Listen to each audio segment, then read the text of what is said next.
प्यारे बच्चों, आप सभी का हमारे चैनल पे बहुत बहुत स्वागत है। उम्मीद करता हूं कि स्वस्थ होंगे, मस्त होंगे और तैयारी बेहतरीन चल रही होगी।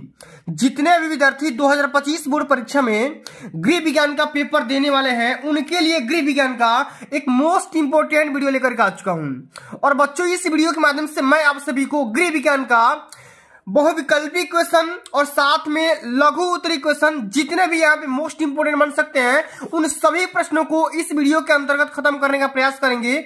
और आज के इस वीडियो के माध्यम से बच्चों, आप सभी का गृह विज्ञान के पेपर में 70 में 70 नंबर पक्का हो जाएगा, क्योंकि आज के इस वीडियो के अंतर्गत हम वो सारे क्वेश्चन को अटेम्प्ट किए हैं और यहाँ पे सिलेक्ट किए हैं जो कि हर साल बोर्ड परीक्षा के पेपर में पूछा जाता है। तो आइए बच्चों, सबसे पहले वीडियो को लाइक कर देना है, चैनल पर नए होंगे तो सब्सक्राइब कर देना है और बिना टाइम को वेस्ट किए सेशन की शुरुआत करते हैं। हमारा पहला इसमें क्वेश्चन पूछा गया है कि बजट सफल होता है, मतलब कि आपका जो भी पारिवारिक बजट बनाते हैं, ये बजट सफल कब होता है, ठीक ना। व्यय कम करके, आय व्यय के सही संतुलन से, आय बढ़ा करके या बचत करके। तो बच्चों, कोई भी अगर हम पारिवारिक बजट बनाते हैं तो वह बजट सक्सेस कब होगा, जब आय और व्यय का सही प्रकार से संतुलन हो जाएगा, समावेशन हो जाएगा। यानी कि इसका सेकंड ऑप्शन बिल्कुल यहाँ पे राइट आंसर हो जाएगा। जितना क्वेश्चन बता रहा हूं, सारे क्वेश्चन को तैयार कर लेना है और अब की बार यही क्वेश्चन पेपर में आएंगे, इससे बाहर नहीं आएंगे। अगला हमारा क्वेश्चन पूछा गया कि प्रकृति में ऑक्सीजन का संतुलन बनाए रखते हैं कौन? मनुष्य, कीट पतंगे, वन्य जीव या पेड़ पौधे। तो पेड़ पौधों की वजह से हमारा ऑक्सीजन मिलता है और हम पेड़ पौधों को कार्बन डाइऑक्साइड देते हैं। डी ऑप्शन यहाँ पे राइट आंसर होगा।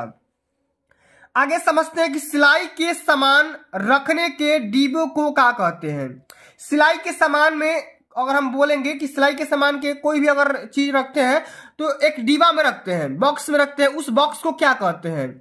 सिलाई किट, सिलाई मशीन, बक्सा या मेज। तो उस हम बक्से को या उस हम डब्बे को हम बोलते हैं सिलाई किट। पहला ही ऑप्शन यहाँ पे राइट आंसर होगा। आगे समझते हैं कि भोजन पकाने में किसका प्रयोग हानिकारक होता है? घी का, मसाले का, सोडे का या इन सभी का। तो भोजन पकाने में सोडा का इस्तेमाल नहीं करना चाहिए, ठीक ना। वैसे तो खाने वाला सोडा भी आता है, लेकिन आप सभी को सोडा का इस्तेमाल कम से कम करना है। अब आगे समझ लेते हैं कि रीढ़ की हड्डी में कितनी कशेरुकाएं पाई जाती है? 28, 24, 26 या 25। तो यहाँ पे 26 कशेरुकाएं पाई जाती है। तीसरा ऑप्शन यहाँ पे राइट आंसर होगा। चलिए आगे क्वेश्चन समझते हैं कि मानव शरीर में एकमात्र धमनी जो ऑक्सीजन रहित रक्त का वहन करती है, उस धमनी का क्या नाम है? उस धमनी का नाम है बच्चों फुफ्फुस धमनी। यहाँ पे डी ऑप्शन यहाँ पे बिल्कुल राइट आंसर हो जाएगा, ठीक है ना। चलिए आगे समझते हैं कि स्नान न करा सकने की दशा में शारीरिक सफाई का उपाय क्या है। तो अगर कोई भी इंसान को हम स्नान नहीं करा सकते हैं तो उस कंडीशन में हम स्पंज कराते हैं, पोछा लगाते हैं। डी ऑप्शन यहाँ पे बिल्कुल राइट आंसर होगा। डी नहीं, बी यहाँ पे होगा, ठीक ना, स्पंज कराना। चलिए अब आगे देख लेते हैं, स्टेनलेस स्टील के बर्तनों को किस चीज से साफ करना चाहिए? सिरका, बीम, सोडा या राख। तो बीम से साफ करते हैं। सेकेंड ऑप्शन यहाँ पे राइट आंसर होगा। टाइफाइड के जीवाणु का क्या नाम है? तो कई बार हमने बता रखा है, साल्मोनेला टाइफी है। यहाँ पे तीसरा ऑप्शन यहाँ पे बिल्कुल क्या हो जाएगा, राइट आंसर होगा।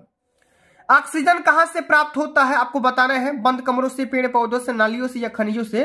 तो ऑक्सीजन हमें पेड़ पौधों से मिलता है और हम कार्बन डाइऑक्साइड पेड़ पौधों को देते हैं। तो यहाँ पे सेकेंड ऑप्शन यहाँ पे राइट आंसर होगा। सारे क्वेश्चन को तैयार करना है, ठीक ना। सिलाई में प्रयुक्त उपकरण गुनिया का आकार कैसा होता है? तो गुनिया का आकार कैसा होता है? बिल्कुल एल टाइप का होता है, इस प्रकार का। इससे क्या करते हैं? 90 डिग्री एंगल चेक करते हैं, ठीक ना। तो एल आकार का हो जाएगा। सी ऑप्शन यहाँ पे राइट आंसर होगा। विटामिन सी का सबसे अच्छा स्रोत क्या है? दाल, आंवला, दही या चावल। तो विटामिन सी खट्टे पदार्थों में पाया जाता है। सेकेंड ऑप्शन यहाँ पे राइट आंसर होगा, ठीक ना। हड्डियां संबंधी विकार का कारण क्या है? हड्डियां मतलब किस वजह से खत्म हो जाती है या कमजोर हो जाती है? तो कैल्शियम की कमी की वजह से, कैल्शियम की कमी की वजह से, ठीक ना। इसको याद रखना। शरीर का तापमान नापने का प्रयुक्त होता है, मतलब शरीर का टेम्परेचर किस यंत्र से सेंस करते हैं? तो हम थर्मामीटर के माध्यम से। किस वजह से? थर्मामीटर के माध्यम से। चलिए अब आगे समझते हैं। अगला हमारा क्वेश्चन क्या है कि पारिवारिक आय का स्रोत हो सकता है या सकते हैं। पारिवारिक इनकम का स्रोत क्या हो सकता है? वेतन, पेंशन, मजदूरी या ये सभी। तो बिल्कुल इसका राइट आंसर क्या हो जाएगा? ये सभी हो जाएगा। ये सभी पारिवारिक आय के स्रोत हैं। ठीक है, वायु प्रदूषण का कारण क्या है? औद्योगिकीकरण, वनों की अनियमित कटाई, ये सभी या नगरीकरण। तो बिल्कुल इसका राइट आंसर ये सभी हो जाएगा, क्योंकि कहीं ना कहीं इन सभी वजह से पारिवारिक जो हमारा वायु प्रदूषण होता है, पॉल्यूशन हो जाता है। कौन सी वस्तु सिलाई किट में नहीं रखी जा सकती है? आपको बताना है। तो सिलाई मशीन या चाकू को नहीं रख सकते, बाकी सुई, धागा, कैंची, धागा, मिल्टन चाकू रख सकते हैं, बाकी मशीन को नहीं रख सकते। एक बॉक्स होता है, उसी बॉक्स में सारी चीजों को रखा जाता है। तो मशीन तो बड़ा चीज होता है। सूर्य की रोशनी हमें क्या देती है? आपको बताना है। सूर्य की रोशनी से आपको क्या मिलता है? Vitamin C, vitamin A, vitamin D, vitamin कोई नहीं, तो विटामिन डी मिलता है सूर्य की रोशनी से। सेकेंड ऑप्शन यहाँ पे राइट आंसर होगा। ऊपरी बाहु की हड्डी होती है लंबी, चपटी, मोटी या छोटी? तो बिल्कुल इसका राइट आंसर हो जाएगा लंबी। क्या हो जाएगा? लंबी हो जाएगा। पहला ऑप्शन यहाँ पे राइट आंसर होगा। तीव्र ज्वर की अवस्था में रोगी को लाभप्रद प्राप्त होता है? गर्म सेक, बफारा, पुलटिस या ठंडी सेक? तो जब बुखार ज्यादा हो जाएगा तो टेम्परेचर को राइज करने के लिए, राइज हो जाता है ना, तो टेम्परेचर को कम करने के लिए हम ठंडी सेक का इस्तेमाल करते हैं। डी ऑप्शन यहाँ पे राइट आंसर होगा। नाड़ी दर का संबंध क्या होता है? ठीक ना, तो मानव हृदय की धड़कन से, भोजन पाचन से, श्वास लेने से, या इनमें से कोई नहीं। तो नाड़ी का ये जो संबंध होता है ना, बिल्कुल मानव हार्ट के समान होता है। जितना बार हार्ट धड़कता है उतना बार नाड़ी का भी स्पीड होता है। तो बिल्कुल ये हो गया आप सभी का 20 MCQ, तुरंत फटाफट। अब बच्चों हम आगे बात कर लेते हैं ये वाला क्वेश्चन, कक्षा 10 गृह विज्ञान के बच्चों के लिए लघु उत्तरी प्रश्न। ये ऐसे इंपॉर्टेंट क्वेश्चन है जिसको तैयार करके जाना है। और हमारा पहला ही क्वेश्चन क्या है कि पारिवारिक बजट गृहिणी के व्यय को नियंत्रित करने के लिए आवश्यक है। स्पष्ट करना इस शब्द को, ये 4 नंबर में पूछा जाता है। ठीक है, एक बार इसको देख लेना। पारिवारिक बजट के द्वारा गृहिणी के व्यय का नियंत्रण, घरेलू एवं पारिवारिक आवश्यकताओं को पूर्ति का दायित्व सामान्यतः गृहिणी का ही होता है। इसके लिए गृहिणी को व्यय करना होता है। आवश्यकताएं असीमित जबकि आय सीमित होती है, सही बात है। इस स्थिति में परिवार के सदस्यों की अधिक से अधिक आवश्यकताओं की पूर्ति करने के लिए विशेष सूझबूझ तथा व्यवस्थित ढंग से व्यय करना आवश्यक होता है। देख रहे हैं ना कितना बढ़िया से लिखा गया है। आगे समझते हैं कि पारिवारिक व्यय को आय की सीमाओं में रखने के लिए आवश्यक है कि संपूर्ण अनुमानित व्यय को लिख लिया जाए तथा उसका लेखा जोखा पारिवारिक आय का अनुरूप तैयार किया जाए। मतलब जितना कमा रहे हैं उसके हिसाब से खर्चा का पूरा ब्यौरा तैयार कर लिया जाए। इस प्रक्रिया को ही पारिवारिक बजट बनाना कहते हैं। पारिवारिक बजट बनाते समय आपको ध्यान रखना है कि कुछ कम महत्वपूर्ण आवश्यकताओं की पूर्ति को छोड़ दिया जाता है। इस प्रकार आय के अनुसार व्यय को निर्धारित करके बनाए गए बजट का पालन करके व्यय को कंट्रोल किया जा सकता है। देख सकते हैं ना, बिल्कुल आराम से लिखेंगे। अब अगला जो हमारा क्वेश्चन पूछा गया ना, देखो ये पारिवारिक बजट के विभिन्न प्रकारों का उल्लेख करना है। आप किस प्रकार के बजट को उत्तम मानते हैं या मानती हो? ठीक है, तो सबसे पहले कितने प्रकार के होते हैं? पारिवारिक बजट मुख्य प्रकार के हो सकते हैं। 3 तत्व होते हैं, आय, व्यय तथा बचत। इन तीनों तत्वों का समुचित ध्यान रखते हुए निम्नलिखित 3 प्रकार के पारिवारिक बजट हो सकते हैं। ठीक ना, तो संतुलित बजट, तमाम प्रकार के बजट हो सकते हैं। इन सभी क्वेश्चन को आपको तैयार करके जाने हैं और इसी आइडिया के साथ आपको लिखना भी है। ठीक ना, पेपर में।